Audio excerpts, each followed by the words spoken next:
श्री सीताराम समारंभाम रामानंदार्य मध्यमाम अस्मदाचार्य। श्री शशि कुमार यादव जी, आपको ऐसे लेखन के लिए और आगे आते रहें बहुत बहुत बधाई।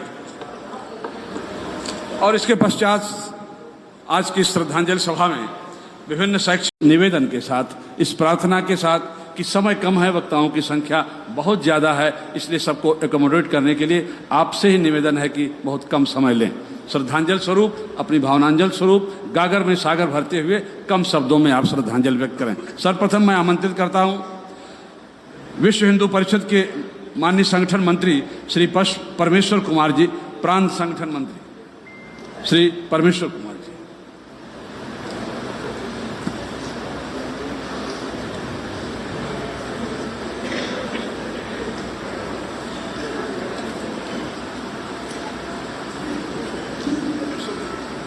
इस वर्ष भी आप भाग्यशाली हैं कि देश के इतने तमाम सारे देवालयों से एक साथ पधारे हुए संतों के, पूज्य संत जनों के कर कमलों से आपकी पुस्तक का विमोचन, और वो भी मानस पर आधारित, ऐसे अवसर पर जब अयोध्या में दोनों पूज्य संत जनों और दोनों गोरक्ष पीठाधीशों के व्यक्तित्व, कृतित्व और उनके समाज सेवा और राष्ट्र सेवा की स्मृतियों को जीवंत बनाए रखने के लिए यह एक सारस्वत अनुष्ठान।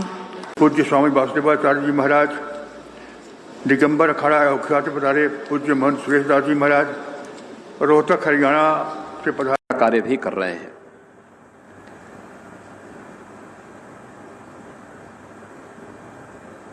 भारत और भारतीय संस्कृति, मुझे लगता है कि इन दोनों को बचाने के लिए हर भारतीय को तैयार होना होगा। आज जब देश एक नए भारत बनने को अग्रसर है, हर एक क्षेत्र में भारत दुनिया के सामने कुछ नए प्रतिमान स्थापित कर रहा है, तो स्वाभाविक रूप से हर नागरिक को भी अपना आत्मावलोकन करना होगा। आत्मावलोकन इस बात को लेकर के कि आखिर इस देश के लिए, इसकी महान संस्कृति के लिए मेरे दायित्व क्या हैं और क्या मैं उन दायित्वों का निर्वहन कर पा रहा हूं। सदियों से दबी कुचली भावनाओं का क्या सम्मान देश के अंदर नहीं मिलना चाहिए? अवश्य मिलना चाहिए। उन्हें प्रोत्साहित किया जाना चाहिए। हर स्तर पर उन्हें आगे बढ़ाने की आवश्यकता है और सरकारें उसी प्रकार से अपने उन दायित्वों का ईमानदारी पूर्वक निर्वहन करने का पूरा प्रयास कर रही है। हमने तो उत्तर प्रदेश में इस बात के लिए कहा कि हर धार्मिक पीठ अपने यहां संस्कृत विद्यालय खोले, सरकार उसमें सहयोग करेगी। और हमने तभी तमाम संस्थाओं को कहा कि देखिए, शिक्षकों की तैनाती, संस्कृत के शिक्षकों की तैनाती आप करिए, लेकिन योग्यता को आधार बनाइए। लेकिन योग्यता कौन देगा? योग्यता तो मुझे लगता है कि संस्कृत के विश्वविद्यालय को, संस्कृत के संस्थानों को और आश्रमों को ही देना होगा। आश्रम अगर योग्य लोग, योग्य आचार्य दे दे तो संस्कृत की दुर्गति नहीं होगी। अयोग्य व्यक्ति संस्था को नष्ट जरूर कर देगा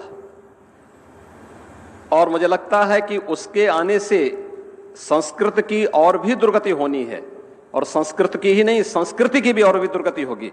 इसलिए अयोग्यता से अच्छा है कि योग्य व्यक्ति को तराशने का कार्य, और हर एक संस्था को इस जिम्मेदारी को अपने ऊपर लेना होगा। तब केवल सरकार के भरोसे योग्यता को तराशने का कार्य नहीं होगा, बल्कि हमारा हर धर्माचार्य, हर पूज्य संतजन अगर इस गुरुतर दायित्व का निर्वहन अपने। भारत के drug controller general of India, पूर्व औषध महानियंत्रक डॉक्टर जीएन सिंह जी को मैं सादर आमंत्रित करता हूं संत द्वय के प्रति श्रद्धांजलि अर्पित करने की है। आयुष की ताकत को आज दुनिया ने महसूस किया है। हां, वहां तक पहुंचाने वाला कोई इससे पहले नहीं था। इस देश को आभार व्यक्त करना चाहिए प्रधानमंत्री मोदी जी के प्रति, जिन्होंने योग और आयुर्वेद को एक वैश्विक मान्यता उपलब्ध कराने में अपना योगदान दिया।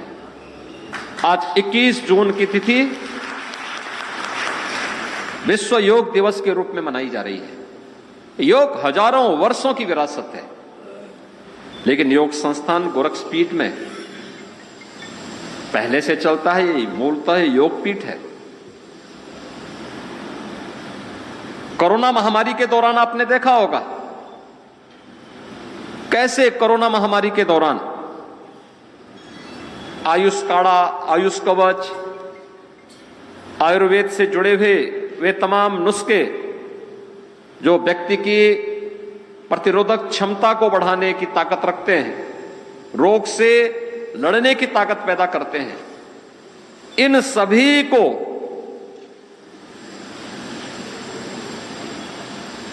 दुनिया ने माना है। कौन ऐसा भारतीय परिवार है? मुझे अभी हाल ही में एक सज्जन मिले जो अमेरिका में रहते हैं, मुझसे मिलने के लिए आए थे। अपनी जेब में एक छोटी सी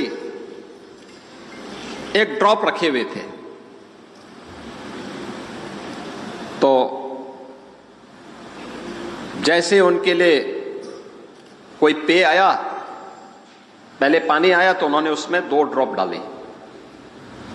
मैंने कहा ये क्या है? उन्होंने कहा तुलसी।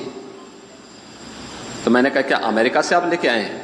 उन्होंने कहा हाँ, ये जब से कोरोना महामारी आई है तब से तुलसी का इतना प्रचलन वहां पर हुआ है कि लोग हर एक उसके साथ इस बात को मान रहे हैं कि तुलसी में इतनी ताकत है कि वह व्यक्ति की रोग से लड़ने की क्षमता को वृद्धि कर सकती है।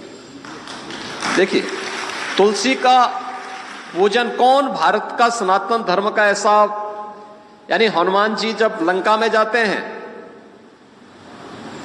तो वैष्णव कौन है ये पहचानने के लिए वह जब विभीषण के यहां जाता तो वहां तुलसी का पौधा ही देखते हैं। याद करिए, हजारों वर्ष पहले भी तुलसी की मान्यता हमारे यहां थी। अलग विषय है कि वेदांती जी न मानते हैं। और उससे संबद्ध संस्थाओं के सभी पदाधिकारी, प्राचार्य, आचार्य और प्यारे बच्चों, महाराणा प्रताप शिक्षा परिषद के अध्यक्ष पूर्व कुलपति प्रोफेसर उदय प्रताप सिंह जी, पूज्य गुरुदेव की आज 7वीं पुण्यतिथि है और प्रतिवर्ष इस पावन अवसर पर विभिन्न सामाजिक संगठनों के द्वारा पूज्य संतों के सानिध्य में